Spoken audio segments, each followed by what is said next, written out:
Hello, today I'm going to be reviewing the up-and-coming Age of the Primes Transformers Prime Cliffjumper figure. I got this from the Target exclusive 4-pack that came out maybe about a year ago. So, without further ado, let's get into the review.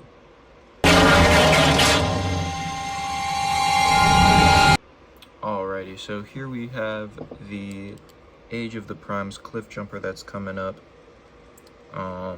Was very lucky to get this guy about a year ago when that 4-pack came out. Head sculpt looks spectacular. I mean, it looks great. Looks just like the Transformers Prime show that he is from. Now this does use the chase mold from, I think it's Transformers Rescue Bots. I don't have that figure, but if you do have that figure, it is the same mold, just with a different head and his horns on the hood of the car. As far as articulation goes, it's pretty good. The arms do have a little bit of an issue just because of these two back wings here. So you kind of have to pull those back a little bit if you want to get that full or almost full range of motion, which is okay. Nothing too bad to complain about. He has a elbow joint right here with pretty good range. We have a swivel as well. No wrist swivel just because of transformation, I believe. We do have a waist swivel here, which is really nice. A little bit of an ab crunch.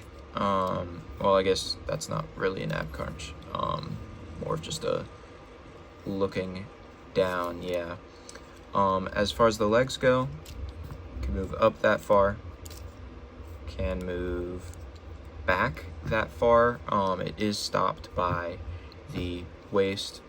We have a swivel right here. They can go like that, so you can get a full splits in. We have articulation at the knee as well, that far. A little bit of an ankle tilt, which isn't too bad. Now, this can kind of help with some poses, but only in specific situations. That is because of the transformation. Now, as far as accessories go, you get this little blaster,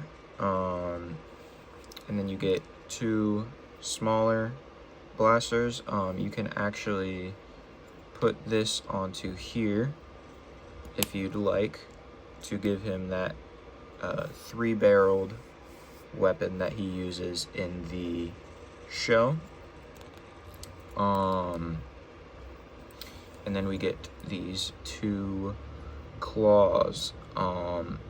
Now, one thing you can do, which is actually pretty cool, I don't remember him using this in the show or any shows that I've seen him in, but you can take the two claws and you can attach them to the gun, like so, and it gives you this little claw, and then you just attach it like this, and you give him a little claw hand. I'll try to find something with him using that. I'm not sure when he ever used that, but I will definitely be sure to look into that. Another thing you can do with the claws is obviously you can make him just hold them, but what I have had for him for a while is you can take the weapon, the two smaller weapons, and you can peg these into there like that, on both of them, and you can attach them to this peg right here, and you can give him these little extendable claws, like so. Maybe he can get some revenge on Starscream for doing him dirty like that in the show. But yeah, let's get to the comparisons. Alrighty, and for comparisons, here we have him with Transformers Prime Ratchet, from the original toy line from when that was released. Here we have him with 86 Coronation Starscream. So just a little bit smaller, I would say, just a little bit. Here we have him with 86 Bumblebee. And then here we have him with Age of the Primes. I believe this is Firefly. I'm not sure of all of the Aerialbots names, but they are about the same size. So he does scale pretty decently with other figures. So with that out of the way, let's get to transformation now. I don't have the instructions anymore, so we're just gonna kind of go off how I remember. But basically what you're gonna wanna do, fold that up, bring the hood of the car up, and then the top of the car up. You're gonna wanna fold that back down. And then what are we gonna do? We're gonna go to the legs, fold them out like this, bring this whole section down. It's on a kind of weird, kind of double hinged situation. You're gonna bring that out like this, bring the light down, you're gonna pull that forward. So you're gonna have this kind of assembly for the leg, and then you're gonna go and you're gonna do that on the other side as well.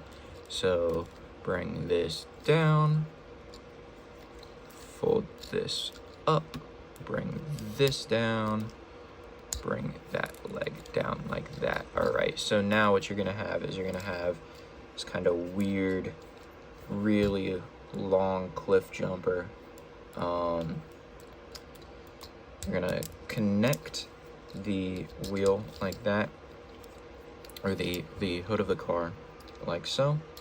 You're gonna bring the arms down and you're gonna flip them.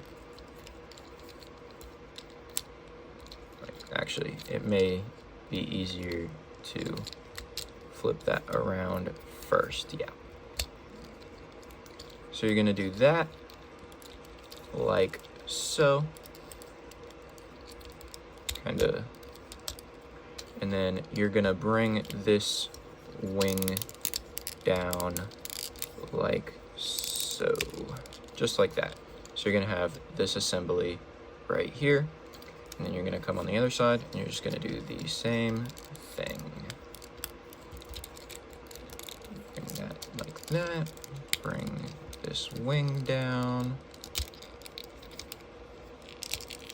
Okay, so now we have the hood of the car and we have the back of the car. What you're gonna wanna do, I believe, is you're just gonna wanna straighten these legs out just like this. You're gonna wanna peg these two together. There's a little tab connection port right here and right here. Connect those, make sure the hood is connected, and then you're just gonna bring that up like this. You're gonna want that silver bit underneath. Ooh. Made a little mistake here. Accidentally disconnected the waist. Give me 1 second. All right, that's fixed. That is not something that has ever happened to me with this figure. I was probably just being a little rough with it. But do not worry about that happening with your copy of the figure, because mine has never done that before. But with that being said, here we have Cliffjumper in his alternative mode, and it looks great. I mean, I have no complaints here. Just the detailing with the muzzles. I'm not a car guy. We have the Autobot logo right here, and I think it's on both sides. Yep, both sides. Painted door handles, which is not something we see a whole lot of, which is nice to see that little bit of extra detail. We have these grates in the back, some silver bits at the brake lights. The horns obviously stand out a lot, which is good. The lights on the front are actually clear plastic, I do believe, which is a nice little touch. No, they're painted. That's my bad. It was the light reflecting. But here is the rollability. Oh, that's because I had that underneath it. Rolls pretty nice. It does just kind of glide on the ground, just because if you don't put this in correctly, then it will just kind of glide like that. But with that being said, let's get to the comparison. Oh, that was disconnected a little bit, but yep, let's get to the comparison. Alrighty, so for size comparison, here we have him next to that Transformers Prime Ratchet. They do look pretty good together, considering they are from the same show, just different toy lines. Hopefully we get a Age of the Primes Transformers Prime Ratchet after the animated Ratchet. That would be pretty cool. He was one of my favorites from that show. Alrighty, and then here we have him next to 86 Starscream, who is absolutely massive, and I did not realize that. But here they are, kind of side by side. You can kind of tell the size difference there. Here he is next to 86 Bumblebee. They do look pretty good together, I must admit.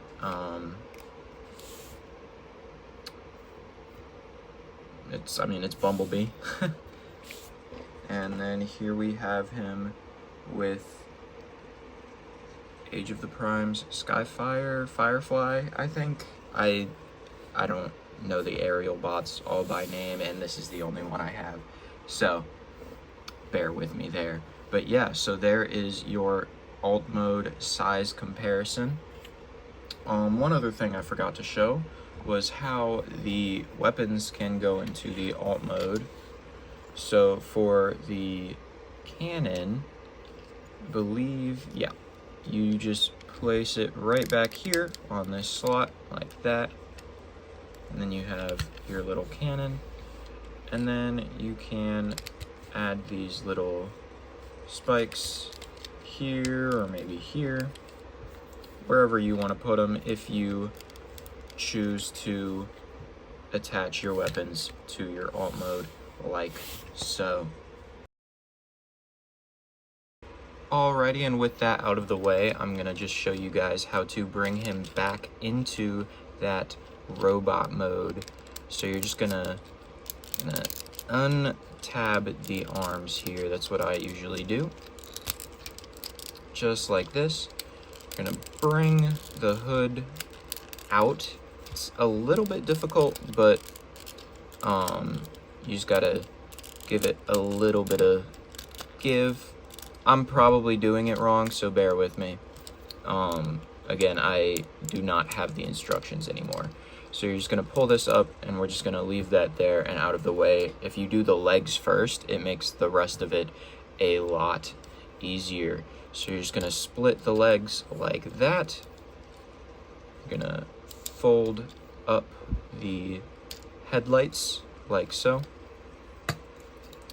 Bring the foot up like that and like that. Fold the heel out from there. All right, and then you're just gonna bring this up like that. Bring that around, and there you have a leg. And then you're just gonna do that on this side too. Bring this up and around like that, fold that, and boom. There you have your fully transformed cliff jumper. Now, okay, so then what you're gonna wanna do, take these wings, untab them like this, like that. You're gonna bring the arms up just like this. You're gonna take the hood here, and it kind of naturally comes up as you're bringing it up. So fold that up all the way, bring that down, rotate the arms back around, and then just move them up as high as they will go. Fold this up, and there you have your cliff jumper. I think my biggest gripe about this figure is that the arms are a little bit weird to move around, and it's a little bit fidgety with the transformation, but it is still a fun transformation to do. Now, as far as shelf presence, he does have some. He is actually on my shelves, but I definitely would recommend trying to get your hands on this figure. Especially if you liked Transformers Prime, even though he was only in it for that first episode. But yeah, honestly, a very nice looking figure. And yeah, that is going to do it for my review of the upcoming Age of the Primes Transformers Prime Cliff Jumper. Any more questions?